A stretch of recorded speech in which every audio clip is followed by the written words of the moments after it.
Bom dia, muito bom dia, queridos ouvintes e amigos da Rádio Mundial. Estamos aqui mais uma vez nessa sexta-feira, são 6 horas da manhã. Eu sou Ademir Serafim Júnior. Eu sou João Paulo Miranda. E nós somos o projeto Semente Abstrata, trazendo para vocês toda sexta às 6, aqui direto do 95.7 FM, o programa Em Busca de Livres Pensadores. O nosso formato aqui feito especialmente para a rádio, especialmente para vocês. Para conhecer um pouco mais do nosso trabalho, e é legal até que vocês saibam disso, nós aqui do Semente Abstrata somos um herdeiro conceitual do projeto Núcleo 137, que teve aí 5 anos de duração, produzindo algumas centenas de vídeos, algumas centenas de textos. Qualquer coisa, dá uma fuçadinha que muitos dos temas que vocês até pedem pra gente conversar, já foram conversados. Claro que, vez ou outra, a gente vai reciclar alguma coisa, mas já tem muita coisa bacana produzida para vocês. Primeiro, então, vamos dar uma fuçadinha na internet, nas redes sociais. No Facebook. facebook.com/Semente Abstrata. No YouTube. youtube.com/Semente Abstrata. Instagram. Instagram, @Semente Abstrata. Qualquer dúvida, crítica, sugestão, dica de convidados, manda um e-mail para sementeabstrata@gmail.com. Vem trocar ideia com a gente. Meus queridos, dando sequência aqui, ao programa da semana passada, estamos aqui com a nossa convidada mais do que especial, professora Lúcia Helena Galvão, da Nova Acrópole, aí que está fazendo um tremendo sucesso em palestras, nas redes sociais, com muito conteúdo bacana, com muita reflexão extremamente produtiva. Já no programa da semana passada, ela esteve aqui conosco quando iniciamos uma conversa sobre hermetismo, mas especificamente voltado a uma aplicação prática dos aspectos filosóficos desses ensinamentos aí fantásticos. Na semana passada, nós tínhamos começado falando um pouquinho sobre o princípio hermético do gênero, e aí no final a gente estava falando, né, de como que nós, muitas vezes, somos fecundados por ideias alheias, que não foram geradas por nós, mas no final foram incubadas por nós. E essas ideias resultam em um ambiente, fugindo um pouco até de questões polêmicas, mas como o que nós vivemos hoje, em que parece que só enxergam dois lados. Então, se você está num lado ou você está no outro, se você não está num lado, você é o inimigo. Enfim, uma série de falácias aí que parece que caminham contra um ambiente mais consciente, né? Dando sequência disso, nós temos ainda mais 6 princípios herméticos para conversar. É sempre legal notar, quando a gente fala de hermetismo, e mesmo dos 7 princípios herméticos, que a aplicação deles é sempre correlata, né? Não dá para analisar uma situação ou um princípio isoladamente. Todos os outros ali complementam e proporcionam uma reflexão muito mais rica. Algum de vocês tem uma sugestão sobre qual devemos utilizar para começar o papo de hoje? Você é o apresentador, Ademir. Então vamos polemizar. Então vamos polemizar. Vamos falar de polaridade? Porque polaridade é algo que... Sabe quando eu fui sacar a ideia do princípio de polaridade?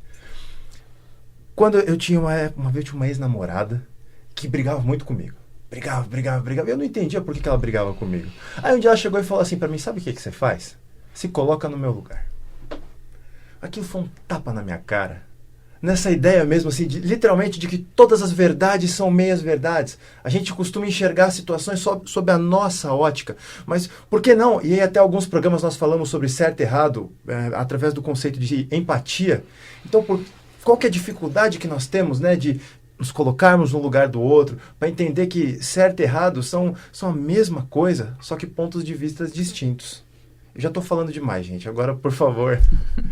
Bom, o fundamental que eu considero, lógico, não é o fundamental, mas alguns pontos importantes. Nesse livro tudo é fundamental, então não dá para hierarquizar. Mas um elemento é a gente perceber que uma polaridade pode ser transmutada na outra. Quando eu era pequena, minha avó costumava dizer que eu era teimosa feito uma mula manca. E eu ficava curiosa, até hoje estou, por que a mula era manca, mas esse é outro detalhe. Mas o fato é que essa teimosia trabalhada pode ser convertida numa determinação, que foi exatamente o que eu me propus a fazer. Qualquer coisa pode ser convertida no seu oposto. Se você está numa polaridade que não é boa para o seu desenvolvimento como ser humano, você pode fixar no outro polo e, através da vontade, desenvolver, sublimar, elevar esse sentimento, essa postura até lá. Então, todo o universo é feito de polaridades. Então, você tem, por exemplo, um gradiente de quente e frio. você pode esfriar o quente. Você tem ingredientes macio e resistente, você pode tornar o macio mais resistente. Mas você não pode transmutar uma coisa na outra, você não pode tornar o quente macio ou qualquer coisa desse tipo. Então, os nossos sentimentos, aqueles que estão numa mesma linha, por exemplo, o amor e o ódio pode ser diluído, sublimado e levado até o amor. Nós teríamos que ter um foco de saber essa polaridade que eu ocupo, que não é a que me convém como ser humano. Eu vou pegá-la e vou transmutá-la até o outro lado, até o outro polo. Então, é uma coisa interessante percebermos, e além disso, um outro elemento também que é colocado dentro do princípio da polaridade, é a neutralização. Quando às vezes estamos oscilando entre dois polos, o ideal não é simplesmente passar para o outro polo, mas ir para um outro patamar de consciência. Imagine um triângulo, onde você tem as duas bases, em determinado momento você tem que não equilibrar as duas, você tem que ir para um nível mais elevado. A neutralização diz mais ou menos o seguinte: você tem duas crianças brigando por um ursinho. Quem é que pode conciliar esse conflito? Um pai que não deseja o ursinho. Ele está num patamar de consciência mais elevado. Aí ele chega e diz: para com isso, menino, empresta o ursinho para ele, e faz uma harmonização naquele patamar. Mas nesse patamar do pai pode chegar o outro pai e dizer: o que você está dando ordem para o meu filho, rapaz? Não te dei essa autorização? O que você está fazendo? E aí surge um conflito entre os dois. Aí chega o avô e diz: vocês estão brigando, que vaidade, os dois estão querendo o bem da criança. Ou seja, você vai chegando a outro nível de consciência, e daqui a pouco polariza aqui, outro nível de consciência, até que chegamos à unidade, ao ápice da pirâmide, sempre neutralizando. O polo, o pêndulo da natureza não vai deixar de oscilar, mas ele não vai te atingir quando você passa para outro patamar. Mas outro pêndulo vai te atingir, até que você chegue a uma dimensão que já não há mais dualidades, que é a sabedoria. Então, esse é um esquema da natureza para ir promovendo a consciência do ser humano até o ápice da pirâmide. Uhum. Então, teríamos que pensar na nossa vida o que já neutralizamos.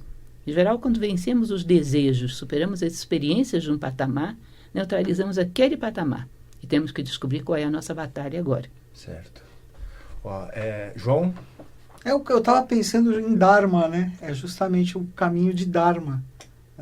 E sempre ressaltando também a importância do princípio da lei da polaridade, do princípio da polaridade. Professora, a sociedade a qual nós pertencemos, a Sociedade Brasileira de Eubiose, foi fundada por um filósofo, um teósofo brasileiro, baiano, Henrique José de Souza. E o seu último ensinamento para os discípulos, né? Na época, a sociedade se chamava Sociedade Teosófica Brasileira, era de que o que ele mais desejaria é que se compreendesse, se assimilasse o princípio da polaridade. Né? Então, olha só, agora fazendo uma transição para um próximo princípio. Não sei se vocês conhecem Alan Moore, um escritor de histórias em quadrinhos que tem uma obra dele que chama Watchmen, que foi eleito um dos 100 melhores romances do século passado. Então, um quadrinho eleito um romance. E ele é um cara que estuda bastante sobre uma vertente mais esotérica. E ele fala muito, associado ao princípio hermético do ritmo, que tudo tem um fluxo e um refluxo, né? Que normalmente, por exemplo, as movimentações sociais, por exemplo, elas trabalham exatamente seguindo essa lógica do pêndulo. Por exemplo, se nós caminhamos... um exemplo bem simples aqui. Na Idade Média, por exemplo, não havia espaço para uma contestação, para um raciocínio mais empírico, para um pensamento científico. Nós chegamos num extremo do pêndulo. E depois disso, quase como se fosse num movimento de compensação de todo aquele extremo, a sociedade parece que ela caminhou para fugir, né, dessa fé cega devocional e ir mais para uma realidade científica. Uma razão cega também. Exatamente. E eu queria que você falasse sobre isso, professora. Qual que é a sua visão sobre hoje nós estarmos possivelmente... no meu humilde ponto de vista, talvez já saindo agora, tentando voltar para um caminho do meio desse segundo extremo. O que me parece que o próprio princípio do ritmo coloca é que dificilmente atingimos o meio, a menos que essa experiência tenha gerado em nós consciência. O que pode acontecer é termos uma nova Idade Média e gerar um outro fanatismo. Que nós vemos hoje o fanatismo dominando muitos campos da atuação humana. fanatismo está em esportes, em artes, em política, em religião. O fanatismo está muito popular nos últimos tempos. Sim. Então, talvez um certo trauma de uma emoção que não foi trabalhada, que o homem deixou de saber lidar com ela, pode conduzir não para o meio, porque não tivemos um crescimento consciencial tanto assim, pode conduzir para o outro lado. É interessante como é que nós vivemos um momento que parece que só existem as polaridades. O equilíbrio, que consiste na sabedoria, a gente praticamente não conhece. Eu recordo que uma vez eu dava uma palestra sobre grandes homens da história, que havia uma professora presente, que ao final ela disse: esses homens equilibrados e sábios desse jeito nunca existiram. Isso são mentiras históricas, me mostra um. Mais do que ficar com raiva dela, porque eu realmente não fiquei, eu fiquei impressionada, porque era uma formadora de opinião e nivelava o ser humano por baixo. Nós vemos, por exemplo, uma telenovela. A telenovela é uma aplicação do princípio do ritmo e tanto, você não acha? Uhum. Você assiste o primeiro capítulo, fulano não suporta ciclana, ciclana não odeia fulano. Nem assiste mais, vão terminar juntos. Não tem dúvida. É para lá, para cá, para lá, para cá. Não existe meio termo, não existe equilíbrio, não existe neutralização. E nós podemos ver isso muito também nas nossas atitudes. Uhum. Euforia, pode esperar. No dia seguinte, pode contar. A mesma intensidade de depressão e tristeza você vai ter. Já dizia minha santa vozinha: dia de muito riso é véspera de muito siso. De muito siso. Eu não conhecia. Esse é um ditado das antigas, não é do seu tempo. Então, é interessante como é que a gente pode, inclusive, avaliar. Se você vê, por exemplo, um casal que chega a um nível de desentendimento que pode chegar até a agressão física, como é que você imagina que foi o tempo de namoro desse casal? Provavelmente rolavam no chão, ele colocava faixas na parede, jogava de helicóptero o bilhetinho: te amo, fulana. Esse extremo de uma paixão descontrolada vai gerar depois um extremo de uma violência descontrolada. Uhum. Ou seja, não há equilíbrio. Nós, às vezes, identificamos essa paixão descontrolada como amor. Pense nos homens que realmente amaram a humanidade. Como é que era? Sim. Sei lá, um Confúcio, um Lao Tse, dentro da tradição cristã, um Jesus. Jesus. Imagine a maneira equilibrada, sóbria, perseverante, constante, centrada com que esses homens amavam. Sócrates. Você não imagina um ser desse de helicóptero jogando folhetinho: te amo, humanidade. Não tem isso. Isso não é amor. Isso é uma coisa extremada, é adrenalina pura. Mas é o que as pessoas gostam. E se não tem isso, elas dizem: não há amor. Tá? Então o homem não atinge o equilíbrio em parte porque não quer, não valoriza. Aí que eu acho que tem uma questão legal, que também já vou puxar um outro princípio. O João agora há pouco também tinha falado de Dharma. A professora está explicando um pouco para nós dessas mecânicas, né, até emocionais, mentais, enfim, que estão muito atreladas ao convívio das pessoas. E eu acho inevitável que a gente agora fale do princípio que explica toda essa causalidade por trás disso tudo. Afinal, quando nós buscamos refletir, nos aprofundarmos na filosofia e em algumas vertentes do conhecimento, nós descobrimos que tudo segue uma lógica de causa e efeito, né? Tudo na humanidade, até quando a gente estava falando de direito, né, João? O próprio direito, os artigos, enfim, as possibilidades legais estão atreladas exatamente a uma causa que incida essa lei e resulte num efeito. Como vocês enxergam isso? As pessoas gostam muito de pensar em milagre, em acaso, em sorte, em destino. Mas acho que quando a gente aprofunda mesmo nessa relação de causa e efeito, o João gosta muito de falar isso, né, João?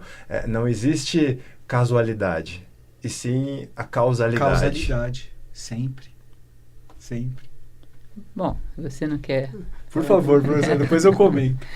Causalidade tem até nas leis de Newton, tem Estava causalidade. pensando justamente em Newton. É uma das mais recorrentes, é a antiga lei do karma indiana, é exatamente isso. Ou seja, toda ação gera uma reação, só que Newton colocou isso num plano mais material. Isso acontece também no plano mental e até mesmo no plano das essências, no plano das ideias.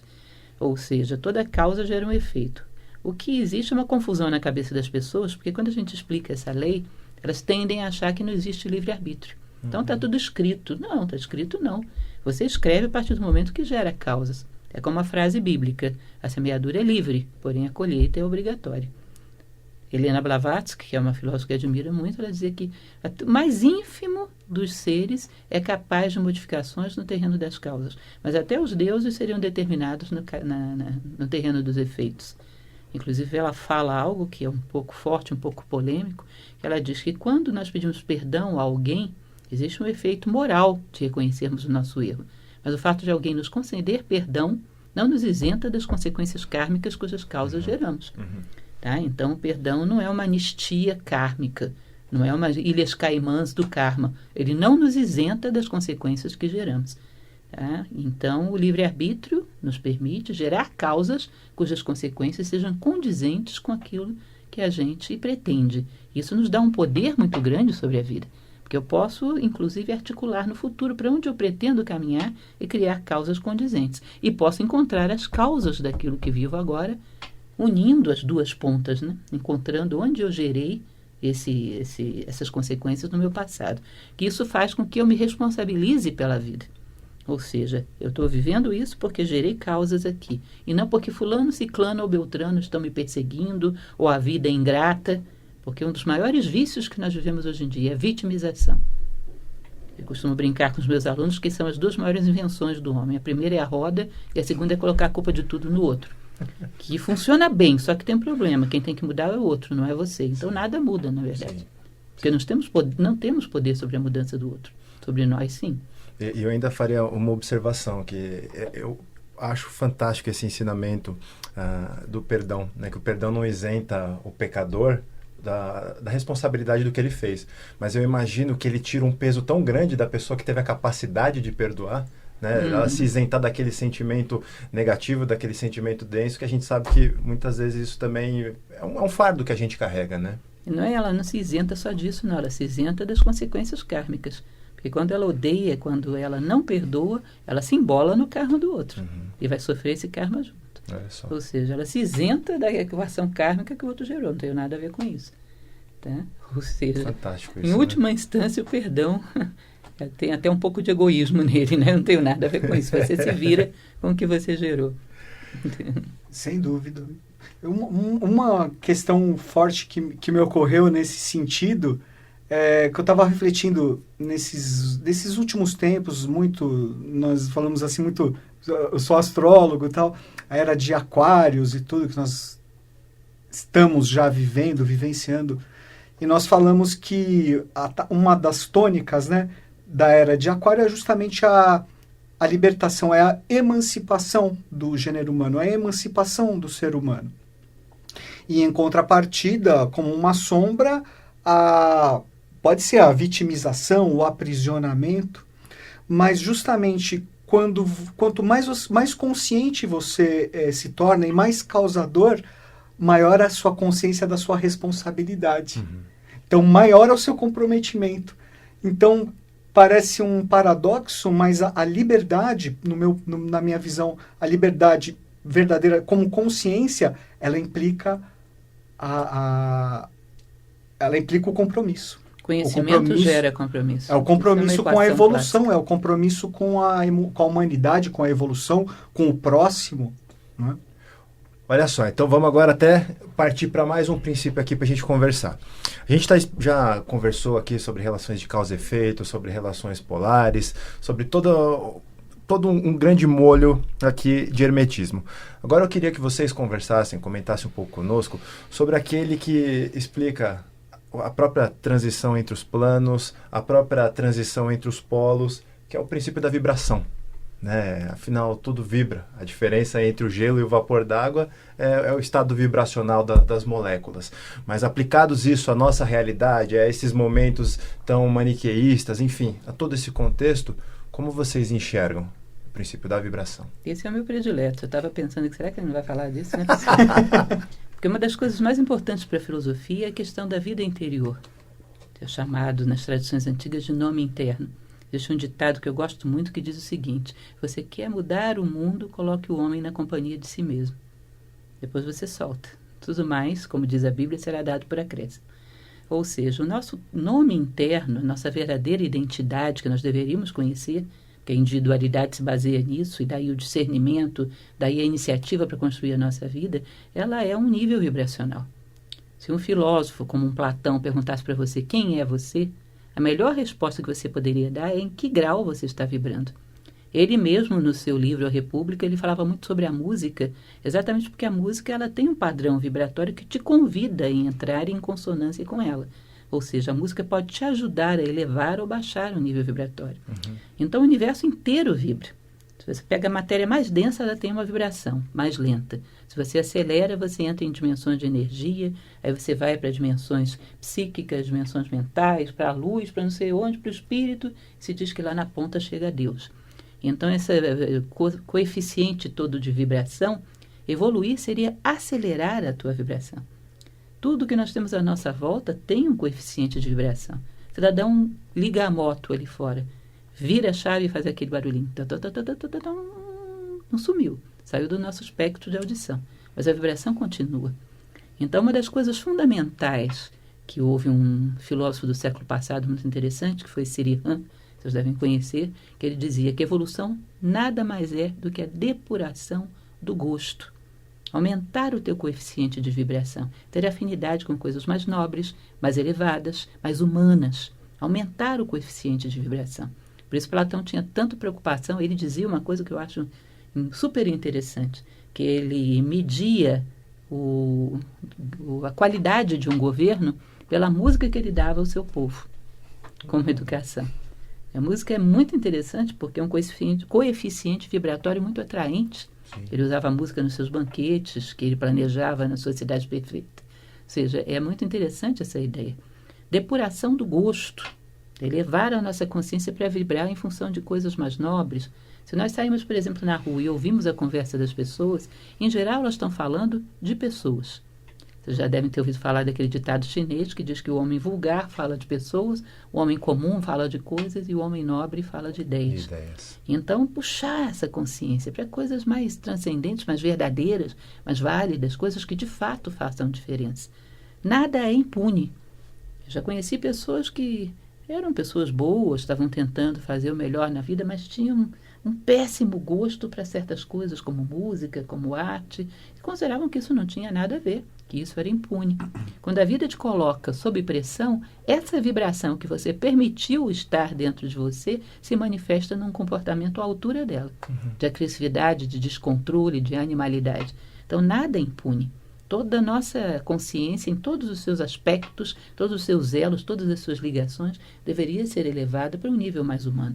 Deveria vibrar com coisas mais sutis, mais requintadas, vibrar com a generosidade, vibrar com a sensibilidade à dor do outro, vibrar com a beleza. Existe um documentário maravilhoso na internet, que eu não sei se vocês já assistiram, que se chama Por que a Beleza Importa? De um filósofo inglês chamado Roger Scruton. Eu fiz uma palestra sobre esse documentário, que se chama Beleza, está também lá no canal da Nova Acrópole no YouTube. Então, a beleza, esse filósofo, que é um filósofo moderno, que existe hoje, Roger Scruton, ele fala da importância da beleza para elevar a nossa consciência, para nos humanizar. Quanto toda a sociedade, toda a nossa volta deveria ter coisas belas, convites para que a nossa consciência se elevasse. Muito legal, muito bom. Eu fiz questão até de nem interromper a professora falando isso, que ela falou que era o favorito. Eu falei, então aqui lá vem uma aula. Aqui também. E eu vou cometer agora um grande crime, porque eu vou pedir para a professora falar sobre o último princípio que nós ainda não conversamos, que é o princípio do mentalismo, em apenas 2 minutos, que é o tempo que nós temos aqui. Eu sei que é um crime com esse pacote de conhecimento, mas infelizmente a gente tem a limitação do tempo. Pedimos a bênção ao senhor Crono. Vamos lá rapidinho. O universo, todo é mente, o universo é mental. Significa que todas as coisas vêm da mente de Deus ou da mente humana. Todas as criações partem do plano mental. Essa cadeira foi pensada pelo marceneiro antes de ser concretizada. Convertendo numa aplicação prática, já que a gente tem tão pouco tempo, né, nós devemos saber que as nossas ideias se concretizarão em fatos. E que um dos elementos mais importantes do ponto de vista prático que nós pretendemos é que vida interior consiste em controle mental. Sabemos que os nossos pensamentos gerarão a nossa vida de amanhã. Ter cuidado com esse nosso plano mental. Saber que aí é a oficina de ideias, é a oficina da nossa vida no dia seguinte. Ou seja, maior controle mental, maior atenção com as ideias que a gente cultiva. Ter ideias próprias e coerentes com os nossos valores.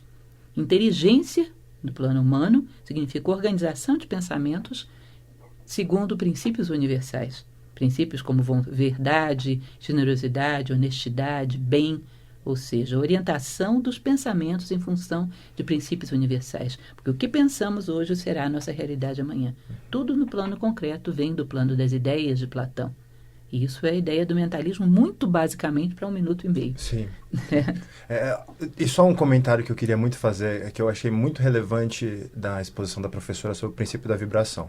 Normalmente, quando a gente estuda, conversa com as pessoas, todo mundo fala, né, não, porque nós precisamos alcançar esses valores angélicos, divinos. A professora usou, nós precisamos vibrar os valores humanos. Isso que eu acho mais fantástico de tudo isso. Porque é exatamente, no meu ponto de vista, o que nós precisamos ser humanos. Sim, é o que se espera de nós. Um Pinóquio. Gente, realmente o tempo esgotou. Eu queria, temos aí mais ou menos 1 minuto, queria pedir para a professora fazer as considerações.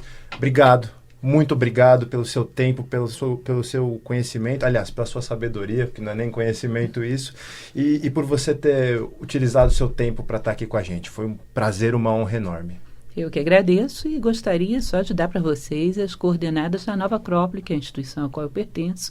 Entrem lá no www.acropole.org.br, conheçam o nosso trabalho no Brasil. Se tiverem interesse, www.acropolis.org, vocês vão ver a nossa instituição no mundo inteiro. E, sobretudo, entrem no YouTube, digitem Nova Acrópole e vejam as nossas palestras. É uma boa amostragem do que fazemos. Depois disso, você pode procurar a escola mais próxima de você, porque tem para todo canto. Conheça o nosso trabalho. Nós somos voluntários, trabalhamos para o despertar da consciência humana. Muito legal. É isso, muito obrigada. Muito obrigado, professora Lucilena, agradeço demais, foi uma satisfação muito grande. Obrigada. Estar aqui com a senhora e com você também, meu irmão querido Ademir. Prazerzaço. Sem palavras, que a gente vem fazer um programa e a gente sai daqui tendo recebido uma aula, né, João? Pessoal, obrigado também pela audiência de vocês, obrigado pelo apoio de vocês, obrigado pelas dicas de pessoas tão bacanas que vocês têm nos dado para colaborar aqui conosco no nosso programa. Semana que vem, às 6 horas, estamos de volta. Um grande abraço para vocês e até a próxima. Valeu, pessoal.